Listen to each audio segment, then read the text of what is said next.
So I was at the conference 6 or 7 years ago, and I said I was going to be a combo of Tony Robbins and Brene Brown.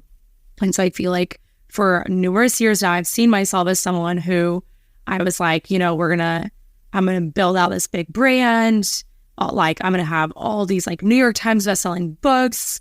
I'm going to be like a name that people know. Like when people, you know, like, I feel like most people know the names Tony Robbins and Brene Brown. Like I just always was like, I'm going to have a name like that. And a lot of that I'm realizing more and more, like, I think I've said for a long time that it's like God's calling on my life.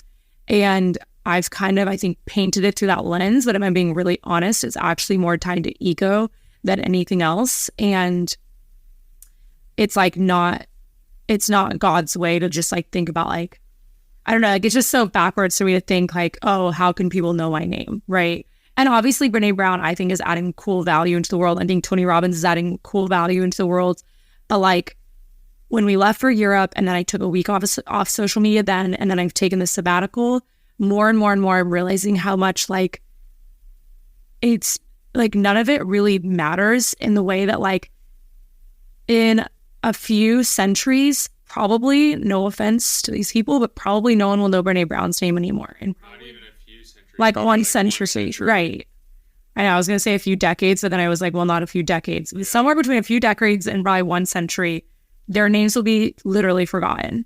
And even if my name gets to be as big as one of their names, my name will be forgotten. And I've been reading a lot of *𝐾𝐨𝐧'𝐭 and Song of Solomon, where he talks about like everything is meaningless, which I know again sounds kind of morbid, but I started to get this place where I'm like, no, like literally your desire for, you know, this fame and success or building a brand and making it big and like really growing this big thing, like it really doesn't matter. Yeah. Because you're going to die and then your name's not really going to live on that much longer past you. Like, yeah, I get that like books live on, but like there's not that many books. And maybe this sounds so like depressing and like, because I'm used to having such a growth mindset. I'm used to being like someone who's like, you can accomplish anything and I can accomplish anything we put our minds to and all this stuff. Which is true. But I've just been, I think, taking Jesus out of it a lot more than I'd like to admit.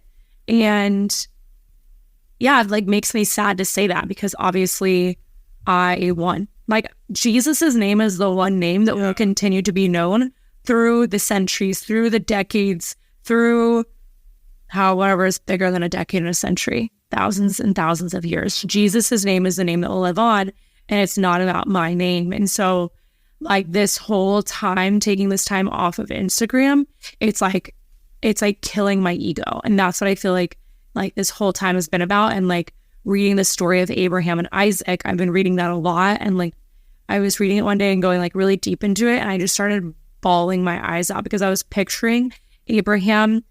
And if you don't know the story of Abraham and Isaac, definitely Google it. It's in Exodus somewhere.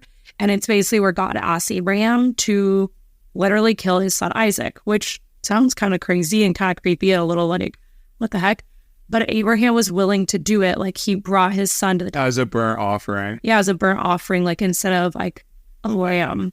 And so I feel like as I was reading that, I was just picturing what it would be like to be Abraham and to literally walk his son up this mountain and then to have your son look at you, your one son look at you and be like, Daddy, where's the ram or lamb or whatever that we're going to kill? Like, where's the offering?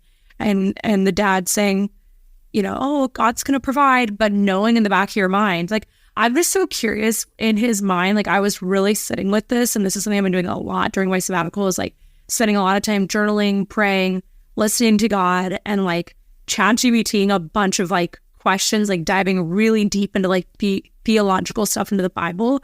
But I'm like, what was Abraham really feeling in that moment? Because I can only think that Abraham did not want to kill his son, obviously. But I don't think in the back of his mind that he was thinking to himself, oh, I bet like this isn't actually real. I bet God just like gave me like a wink, but really like in the back of like really God is going to do something totally different. Or maybe he did. Like, I don't know. Like, I'm not totally sure like what Abraham's thoughts were. Like, did he really think that God was going to ask him? Or did he kind of like have faith that like he wasn't going to have to do it? Do you have any idea? I mean, my guess is that, and I don't know. I'm just We're not theologians. spitballing here, but my guess is that he just probably trusted God so much that he's like, I don't know if he's going to tell me not to kill him or not, but I know that God's plans are better than my plans, and if this is going to if me sacrificing my son is going to set off some path that you want, God, then I'll do it. But I mean, I bet he hoped he didn't have to, but I just, my guess is he just obviously trusted God so much that he was willing to do it. Yeah. Which is crazy. So crazy. It's like hard to even fathom that level of Obedience and trust.